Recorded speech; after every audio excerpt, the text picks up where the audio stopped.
जय हिंद दोस्तों। स्वागत है आपका ऑपरेशन ऑफ जीएस के इस चैनल पे। मैं आदर्श आज के लिए लाया हूं आपके लिए ज्योग्राफी का एक बहुत ही इंपॉर्टेंट टॉपिक जो कि है एटमॉस्फेयर यानी कि वायुमंडल। अब हम देखते हैं इसके बेसिक कॉन्सेप्ट्स के बारे में, उसके बाद हम डिफरेंट लेयर देखेंगे एटमॉस्फेयर के कौन कौन से होते हैं। देखिए, permanent gases present in the atmosphere मतलब एटमॉस्फेयर में कौन कौन सी गैसें परमानेंटली प्रेजेंट होती है। हम जानते हैं जितने भी हमारी एटमॉस्फेयर है द मिक्सचर ऑफ गैसेज है। तो कुछ वो कौन सी ऐसी गैसें जो ज्यादा मात्रा में पाई जाती हैं और हमेशा पाई जाती हैं, तो हम उसकी देखते हैं क्योंकि हर बार एग्जाम्स में पूछता है कि इनको अरेंज कीजिए असेंडिंग या डिसेंडिंग ऑर्डर में। तो इसके याद करने का तरीका भी हम देखेंगे। हमारे पास एक शॉर्ट ट्रिक भी है कौन से गैसेस हैं और उनके क्या परसेंटेज है। जो इसका परसेंटेज है ये जो इसका परसेंट है ये इतना इंपॉर्टेंट नहीं याद रखने के लिए, लेकिन ये हमेशा जरूर हमें याद करना पड़ेगा कि कौन सी गैसेस सबसे ज्यादा मात्रा में पाई जाती हैं और कौन सी गैसेस थोड़ी कम मात्रा में पाई जाती हैं। इसको असेंडिंग ऑर्डर या डिसेंडिंग ऑर्डर में एग्जाम्स में दे देता है करने के लिए। तो देखिए, सबसे पहले हमारा है नाइट्रोजन। ये हमेशा देखिए ये डिक्रीजिंग ऑर्डर में है, ये सबसे ऊपर है और ये सबसे नीचे है। तो नाइट्रोजन हम जानते हैं इसको N2 से रिप्रेजेंट किया जाता है। अगर आपने केमिस्ट्री में पढ़ा होगा कि कोई भी एलिमेंट अपने खुद से बॉन्ड बना के वो स्टेबल बनना चाहता है, इसलिए N2 यानी कि एक नाइट्रोजन दूसरे नाइट्रोजन से मिलके N2 बॉन्ड बनाया, अपनी बाहरी ऑर्बिट को कंप्लीट किया और स्टेबल हो गया। तो देखिए, पहला है नाइट्रोजन, उसके बाद है ऑक्सीजन, उसके बाद है कार्बन आर्गन, उसके बाद है कार्बन डाइऑक्साइड, उसके बाद है neon, helium, krypton, xenon and H2 यानी कि वाटर। H2 मतलब हाइड्रोजन, सॉरी वाटर। अब देखते हैं इसको याद करने का तरीका। देखिए 75.8% है, 20.95% है, 0.93% है, ये सारे इसके एलिमेंट्स हैं। अगर आप चाहें स्क्रीनशॉट लेना तो आप ले सकते हैं। अब हम देखते हैं इसको शॉर्ट ट्रिक याद करने, क्योंकि हमेशा भूल जाता है कि नाइट्रोजन का हो गया, आपका ऑक्सीजन हो गया, आर्गन हो गया, कार्बन डाइऑक्साइड हो गया, नियॉन हो गया, हीलियम हो गया, कि कौन कौन सी गैसें सबसे पहले आएंगी। देखिए शॉर्ट ट्रिक है, नीट ऑक्सीजन अगर कार्बन में, नीट यानी कि टकीला, नीट ऑक्सीजन अगर कार्बन में, नियॉन, हीलियम, क्रिप्टॉन ने जीवन दिया पानी पी के। पानी H2 से आप रखिए, H2O होता है पानी, H2O, और H2 होता है आपका हाइड्रोजन। तो नीट ऑक्सीजन अगर कार्बन ने, नियॉन, हीलियम, क्रिप्टॉन ने जीवन दिया पानी पिला के यानी कि H2 यानी कि हाइड्रोजन। तो ये है हमारा शॉर्ट ट्रिक्स याद करने के लिए, nitrogen, oxygen, argon, carbon dioxide, neon, helium, krypton, xenon और H2। तो ये था हमारा permanent gases present in the atmosphere का शॉर्ट ट्रिक्स, और उसमें कितने परसेंट होते हैं और को कैसे रिप्रेजेंट किया जाता है, असेंडिंग ऑर्डर क्या है उसका और उसका डिसेंडिंग ऑर्डर क्या होगा most probably. We are going to discuss about the different layers of the atmosphere. तो हम देखते हैं कैसे होता है। जैसे मान लीजिए ये हमारा अर्थ है, ये हमारा क्या है, ये हमारा अर्थ है, ये हमारा अर्थ है। अब इसको देखते हैं, EARTH, ये अर्थ हो गया। अब इसको डिफरेंट लेयर्स को देखते हैं कौन कौन से। देखिए, एक ये पहला लेयर है, इसके बाद ये दूसरा लेयर है, ये तीसरा लेयर है, ये चौथा लेयर है और ये पांचवा लेयर है। ये आपका अर्थ हो गया जिसपे हम लोग खड़े हैं। ये हम एटमॉस्फेयर यानी कि आसमान की तरफ जा रहे हैं। तो जो पहला लेयर आता है इसको कहा जाता है ट्रोपोस्फियर। क्या कहा जाता है? ट्रोपोस्फियर। जो दूसरा है उसका स्ट्रेटोस्फियर, नीचे लिखता हूं।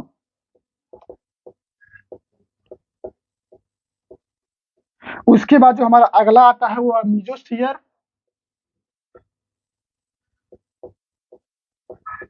उसके बाद हमारा आता है आइनोस्फियर। उसके बाद जो हमारा थर्ड सबसे लास्ट है उसका नाम है एक्सोस्फियर। ये हमारे सारे एटमॉस्फेयर के लेयर्स, ये कोई एक इमेजिनरी चीज बनाई गई है जहाँ की यहाँ के ऊपर, जैसे आप धरती पर खड़े हैं, आसमान में देखेंगे तो आपको क्या दिखेगा? आपको दिखेगा हमेशा ट्रोपोस्फियर। अब हम देखते हैं इसकी डिस्टेंस क्या होती है। ये अर्थ से approx 18 kilometre from the earth surface, ये होता है आपका 50 किलोमीटर, ये होता है आपका 80 किलोमीटर, ये होता है 650 kilometre, kilometre, kilometre and kilo, और इसके ऊपर ये पूरा आपका पूरा आ जाता है एक्सोस्फीयर। अगर आप चाहे स्क्रीनशॉट लेना तो आप ले सकते हैं, और इसको हम फर्दर अलग अलग पार्ट में देख के और समझते हैं कि कैसे कैसे कौन सी लेयर्स होती हैं और क्या इसमें स्पेसिफिकेशंस होती हैं। अब हम देखते हैं एनपीआर क्या होता है। इसका हम फुल फॉर्म देखते हैं। What is NPR? ये होता है नॉर्मल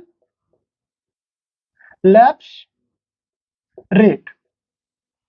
ये नॉर्मल लैप्स रेट होता क्या है? देखिए, अगर मान लीजिए ये अगर आपका ये अर्थ सरफेस है, ये आपका अर्थ सरफेस है, और यहाँ से मान लीजिए पेड़ पौधे हैं इधर, अगर आप हाइट पे जाते हैं, अर्थ सरफेस से ऊपर जाते हैं, अगर मान लीजिए आप अगर अर्थ सरफेस से ऊपर जाते हैं 1 किलोमीटर,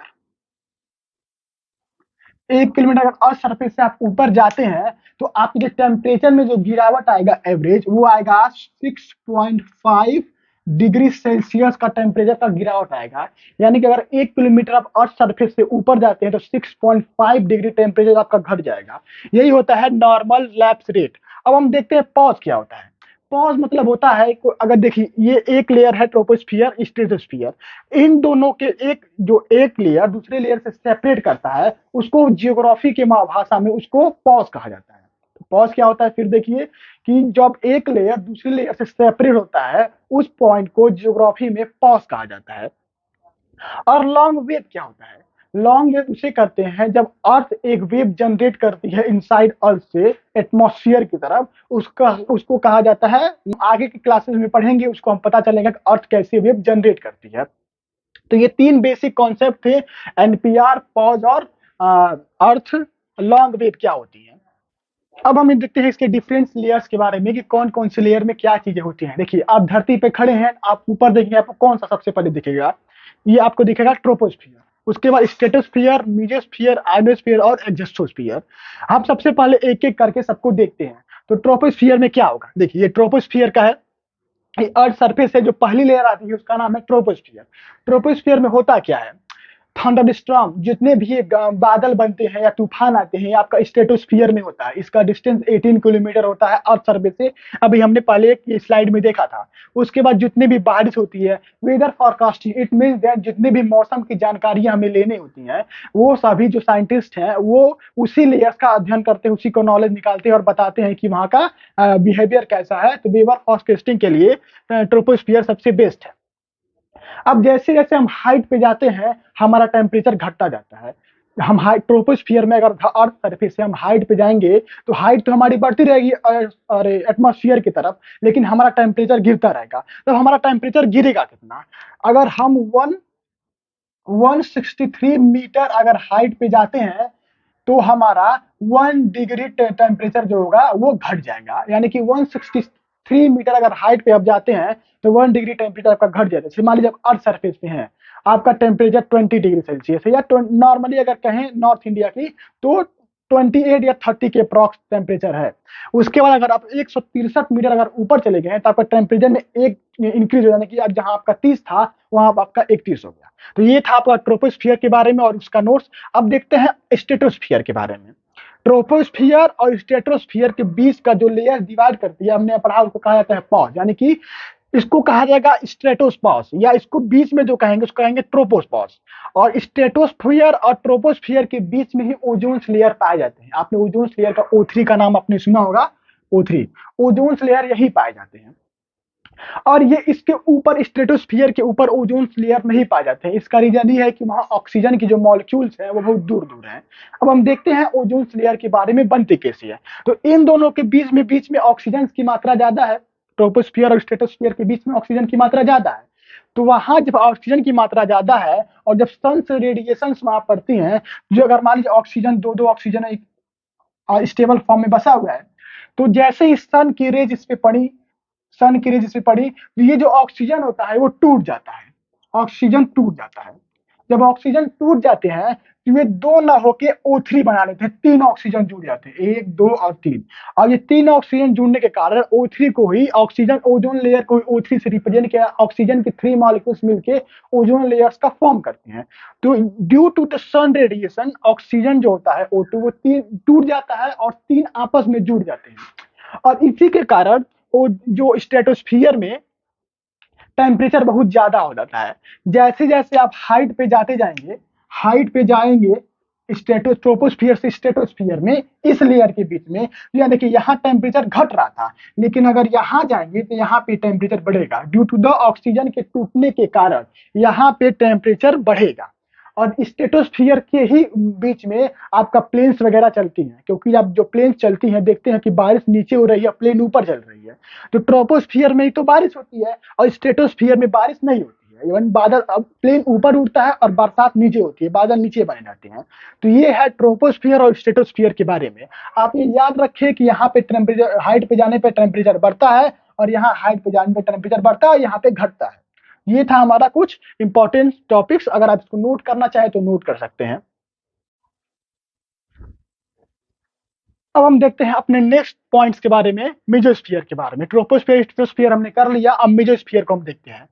मेसोस्फियर होता क्या है? तीसरा लेयर अर्थ एटमॉस्फेयर का तीसरा लेयर। ये होता है नॉट मोर गैसियर मॉलिक्यूल्स इसमें नहीं होते हैं। कोल्डेस्ट लेयर ऑफ एटमॉस्फेयर होता है। मेटियोर्स बर्न होने लगते हैं जब मेसोस्फियर में इंटर करते हैं। गैस मॉलिक्यूल्स बहुत कम होते हैं क्योंकि नीचे वाले पार्ट्स में ऑक्सीजन होने के कारण O3 बन जा रहा था, टेम्परेचर बढ़ रहा था।